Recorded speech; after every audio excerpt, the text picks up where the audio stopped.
कहानी है रामपुर गांव की, जहां के मर्द महिलाओं को हमेशा नीचा दिखाने की कोशिश में रहते। अरे अभी तक खाना नहीं आया, क्या मुझे एक और शादी करने की जरूरत है? नहीं जी नहीं, ऐसा मत करना, वरना मैं कहाँ जाऊंगी। खाना लेकर मैं अभी आई जी। गांव की पंचायत में भी फैसले हमेशा औरतों के खिलाफ ही रहते। मैं जो फैसला सुनाता हूँ वो भगवान की आज्ञा होती है। इस लड़के ने अपने मन से शादी करके अच्छा नहीं किया। लड़के को घर भेज दो और इसकी शादी इसकी जाति की किसी लड़के से करवा दो, लेकिन ये लड़के, इसे तो गांव के बाहर निकाल दो। नहीं नहीं जमींदार साहब, ये क्या बोल रहे हैं? ऐसा नहीं हो सकता।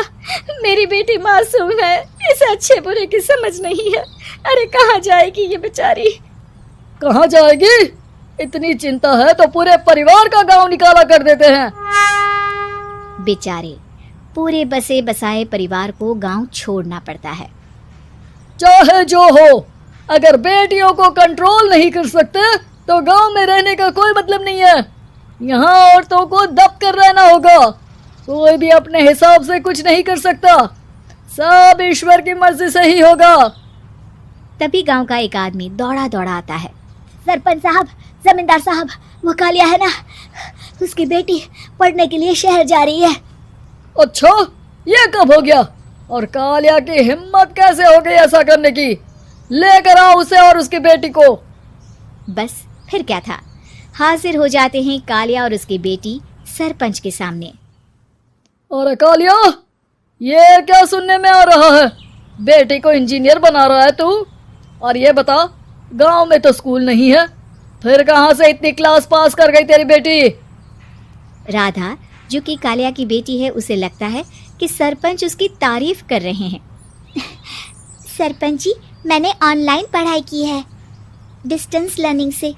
सभी में मैंने अच्छे नंबर पाए हैं, जिसे देखते हुए शहर की इंजीनियरिंग कॉलेज में मुझे स्कॉलरशिप मिली है। वाह जी वाह, क्या होती है ये? पहले तो ये बताओ, फिर आगे की बात करते हैं। पूरा गांव राधा की बात सुन रहा था और राधा बोलती जा रही थी। तो ऐसे मैं फ्री में एक अच्छी शिक्षा लेकर गांव में जो कुछ परेशानियां हैं, जैसे बिजली, पानी और इंटरनेट जैसी समस्याओं के लिए काम करूंगी। मैं गांव को शहर से जोड़ने के लिए पुल का निर्माण करवाने का प्रस्ताव रखूंगी। मुझे पूरी उम्मीद है कि जल्द ही हमारा गांव भी तरक्की की राह पर चल पड़ेगा। राधा की बात सुनकर सारे गांव वाले ताली बजाने लगते हैं।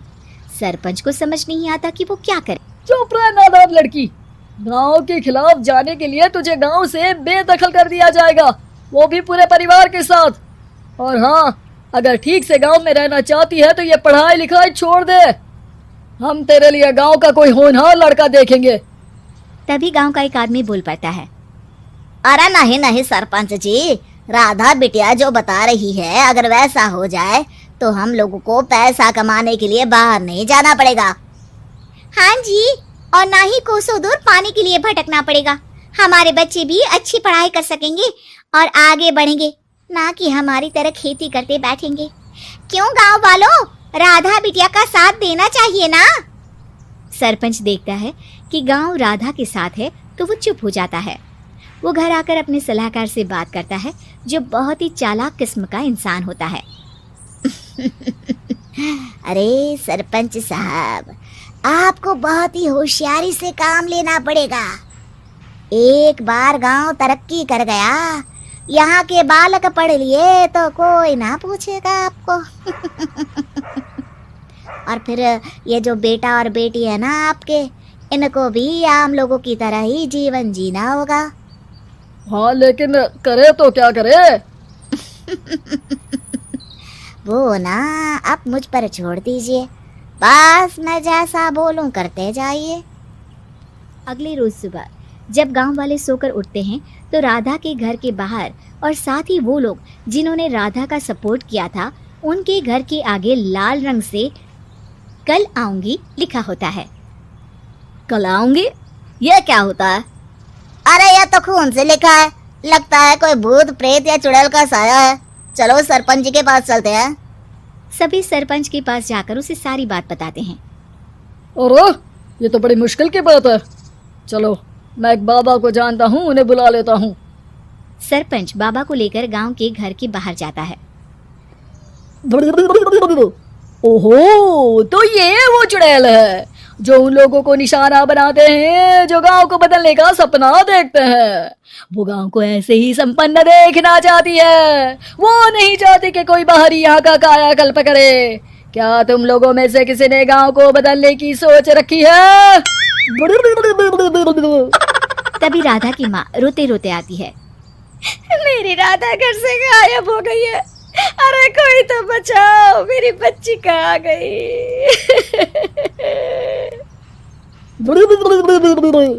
ले गई वो चुड़ैल, तेरी बच्ची को ले गई। अब वो उसे श्रापित करके छोड़ेगी, उस पर चुड़ैल का साया हो जाएगा। तभी बुरी सी हालत में राधा भी वहां आ जाती है। उसके बाल चुड़ैल की तरह फैले होते हैं और कपड़ों में खून लगा होता है। सभी राधा को देखकर डर जाते हैं। माँ, पता नहीं मुझे कौन उठा कर ले गया था। अरे दूर दूर हो जा चुड़ैल, अब हम लोग इस गांव में नहीं रुकेंगे। अरे कैसी बातें कर रहे हैं आप? कल तो आप मेरे भरोसे गांव का हुलिया बदलने, अपने बच्चों को पढ़ाने और तरक्की उन्नति की बात कर रहे थे, तो आज क्या हो गया आपको? ये फिर तुम लोगों को बहकाएगी। ये चुड़ैल गांव में आ चुकी है, ऐसे ही ये तुम्हारे घर के बच्चों को भी ले जाएगी। गांव वाले राधा को गांव से बाहर निकाल देते हैं। उसके माँ बाप रोते रहते हैं, लेकिन गांव वाले नहीं मानते। मैं भी अपनी बहन के साथ गांव के बाहर रहूंगा, लेकिन वो पढ़ाई नहीं छोड़ेगी। वहीं सरपंच के घर पर सलाहकार कहता है, देखा, सांप भी मर गया और लाठी भी नहीं टूटी। लेकिन अगले ही दिन सरपंच के घर के बाहर भी वही शब्द लिखे होते हैं। और फिर सरपंच की बीवी कहती है, हमारी बेटी को किसी ने अगवा कर लिया है। तभी राधा का भाई वहां आ जाता है।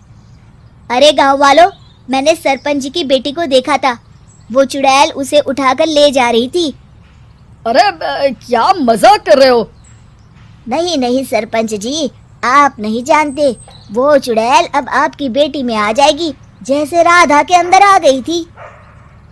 तभी सरपंच की बेटी वैसी ही हालत में वहां आती है जैसे राधा आई थी। पापा, पता नहीं कैसे मैं गायब हो गई थी। चुड़ैल, इसके अंदर भी चुड़ैल का साया है, मारो इसे। अरे नहीं नहीं, इसे भी राधा के पास गांव के बाहर ही भेज दो। अरे चुप रहो, मेरी बेटी कहीं नहीं जाएगी और चुड़ैल वुड़ैल कुछ नहीं होता है। अरे कैसे बात कर रहे हो सरपंच जी?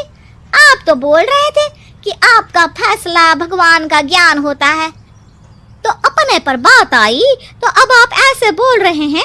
अरे ना ना ना, आपको अपनी बेटी को त्यागना ही होगा। अरे बुलाओ बाबा को। राधा का भाई बाबा को ले आता है, जिसे अब गांव वालों के डर के कारण सच बोलना पड़ता है।